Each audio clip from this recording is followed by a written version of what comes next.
Joshua Choge, who is the chairman of KenGen, which is Kenya's power generation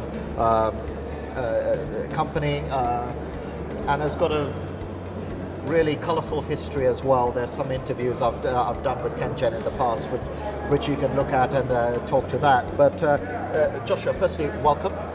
Thank you for making the time. Thank you. It's a busy conference. You're in sunny London. That's a joke, by the way.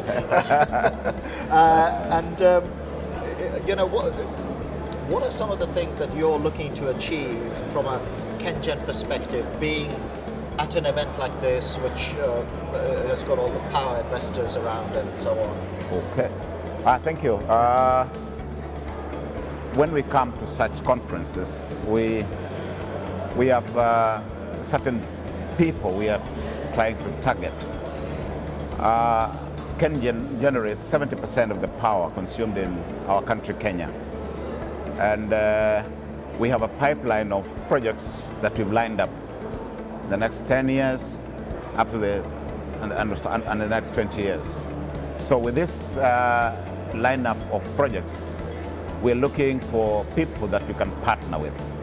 Okay, we've been before using DFIs to finance our projects. That kind of model of financing is not sustainable. So we need now to think outside the box. Much as we'll still have the DFIs, but we now want to engage partners so that we can be able to access commercial loans. Okay, so you're looking at accessing commercial loans and so on. So what type of platform do you need to be able to, look, at the end of the day, people who either lend money or invest or funds that come in, they're in it for a return, either medium or long term and so on. What is it that you need to bring to the table to investors like that in order to get them interested? Okay. Looking at our track history, in the past 2 years,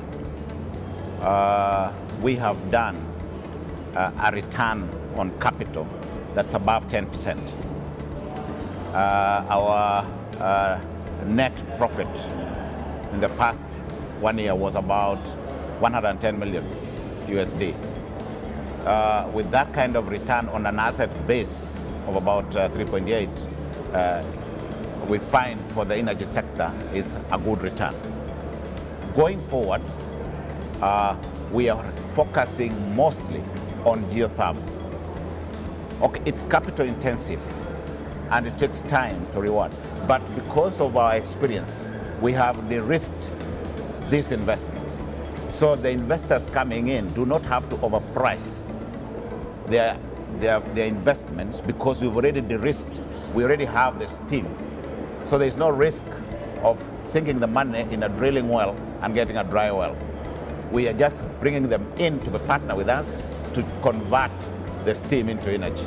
Okay, so if you look at all of that, if I go back to a subject that I've talked about a lot and is recently in the press, you've been asking for a tariff increase, especially linked to your hydro projects, where you've expanded the hydro projects. And it's like and I know that can get very emotional in the mainstream press, okay. but we're here in the power press. We understand the dynamics of how that works. Why are you asking for that? Is it because you really need to show investors that it's a fair tariff for the generation cost, or what's the issue that's driving it?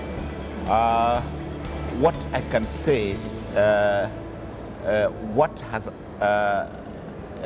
affected, what is informing, and that's why I think the government has a point, is the request for this power increase in tariff could actually be mitigated if we could improve on our efficiencies. Right. We are losing a lot in our transmission. And so it's the transmission losses where you're saying, well, we're generating this, yes, but we're not actually being paid for this because there is a X percent of transmission loss. If we could actually address what we are losing, we might not need any tariff increase. So how do you think that could be addressed? Because it's not, what you're saying is not unique. Yeah. You know, we've looked at the Ethiopian power sector again, where there's a huge you know, capacity, especially for hydro. There's a huge desire to be an energy exporter as well from the Ethiopian sector. But we keep going back to this transmission and distribution thing. It's like there's no point having a power plant, whatever method it uses to generate electricity, if you can't evacuate the power and also do so at the best affordable efficiency that you can. In Kenya, that issue is being actually effectively addressed, because why we're having these losses is because the transmission is old. It's been there for 30, 50 years. And with government guarantees and so on, we've been able to, the country has been able to access cheap credit. Right. And now we've been able to modernize these transmission lines. And that way, we'll be more efficient, there'll be less losses. And now that we're doing this last mile, where we are making power available to the people in some of the slums and so on, so they don't have to illegally tap and steal. That's the revenue assurance piece. Yes. So there's other losses, which is through theft and things like that.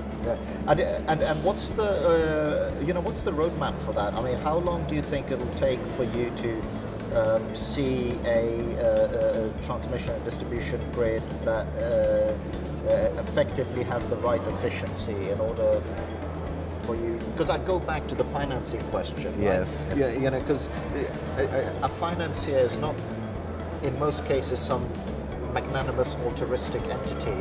They want a return. Yeah, of course, that's true. So what do you think the event horizon is for that to be fixed? Considering the level of investment, I don't see this going beyond 3-5 years. Okay. Yeah. Okay. So it's reasonably short. Yes. Yeah. Especially within this sector, you know, 3 and 5 years is a very short time. Short time. Yeah. So the other thing I wanted to ask you is if we can go back to Kenya as well. I mean, again, it is held up as a poster child for, you know, in general on the power side, a lot of the, you know, a lot of innovation. You know, one of your former CEOs, Eddie Angeroge, was saying that we were the first people to actually let individuals, anybody, have shares in the business and so on, and stories about a stadium with all the shareholders and so on. But where do you see the next steps? I mean, where do you see the sort of next sort of innovation needs or hurdles, either at a Kenyan level or in an African region? Actually, if you're in Nairobi next week, we are having an exhibition in Safari Park, where our best brains, we as KenGen, we are very lucky. We have highly talented, highly trained engineers. They are going to showcase their innovation, and the best we are actually going to finance to break it, to drive it to commercial. So, and we've used these conferences to tap, and we've been able to tap that innovation into our production. And this has, even the wellhead, it grew from this, the congresses that we have. So we actually tap on the innovativeness of our people to drive our business. And that's solving problems and also creating a local feedback loop as well, because otherwise it's always foreign expertise. Yeah, that's true. And so on. So as we're sort of coming to the end of our time here, you know, if you were to say, I've had a successful conference here, I mean, what are some of the key things that you're looking to get out of AEF? Is it purely the meeting with ministers, or with financiers, or is it other things as well? No, okay. As I said, we have a pipeline of projects. We are supposed to put, we are targeting to put 2,500 megawatts onto the grid. That's a lot. Yeah, and we have We need, for that to do that, we need $9.5 billion. We already have one commitment of 1.4 billion. KenGen can put on the table 1.7 billion. That gives a shortfall of 6.7 billion. So that, we need the financing. But still, for these projects to come to succession, some will need studies, feasibility studies. We will need EPC contractors. We will need the financiers. And these are the people we are meeting here to exchange ideas. Yesterday, my team and I went to the Canadian embassy and were able to meet the businesses from Canada, and we were able to discuss across the table how we can interact, how the businesses can come and join up, team up with KenGen, and how best we can do. And that we're still going to be doing in this conference. It's a reasonably complex web, isn't it? I mean, yes. Can I ask you as well, it's like, this 200 megawatt that you're 2,500 500 that you're looking to put in, I mean, I know it's an iterative process, but you must have some sort of roadmap and timeline. I mean, because Kenya needs it, right? Because you need it for the economic growth and commercial energy use, not only residential. I mean, so how quickly are you looking at putting it on? Okay, the first 140 megawatts is already on tender. Right. The tender should have been opened on 23rd. Right. And that should have been we should be evaluating in another 2 weeks, and we're done. So we're looking at actually breaking ground before the end of the year for the first 140 megawatts, called Orkaria 5. Yeah. Orkaria, another 70 megawatts, an additional unit to the 280 megawatts, is already on tender, and that should also coming in by the end of the year. Then we are packaging about 120 megawatts, splitting it into 3 packages, 30 megawatts each, and we want to do the wellhead. Right. Finance, build, operate, and transfer, BOT. Yeah. So that is also coming to tender in July. Okay. And then we have one of our old plants, Orkaria 1, which we want to rehabilitate. Yes. Feasibilities have been done, so we are looking at the final bit on which model to use, and that's another. We hope to create another 7, and so on. So it's a very fast pace. And just to finish off, what's the sort of mix you're looking at? You mentioned geothermal. That's probably a big part of your sector. Is the hydro all tapped out, or are they? Okay. We're not focusing so much on hydro, except one unit that we're still looking at, but we're not committed. But we're looking at wind. We hope to do 80 megawatts in Meru. The financing has already been obtained. That's already locked up. So it's just now preparing the tender documents and finishing the discussion of land. So the 80 megawatts already will be coming on stream. And then another 10 megawatts, we already got financing just in Ngong. That's already financing has been obtained. Yeah. Nice. So really fast paced, really good. And I have one just. It may be as a slightly tangential question. Is whenever we talk about wind in Africa, it always seems to be onshore.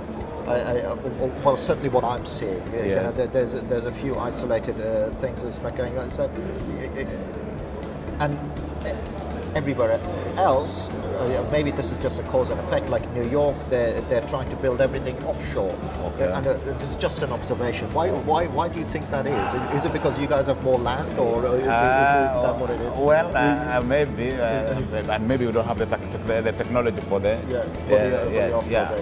And like this, the wind in Meru, we've already got data for almost 9 years. So I mean, logged in that data. makes sense. That makes sense. Good data collection. So, well, Joshua, thank you for making the time to be here. It's been a fascinating discussion. Yes. Thank you as well for watching. This is AFTV 2016 in London, and thanks for watching. Thank you. All right. Thank you. Thank you so much.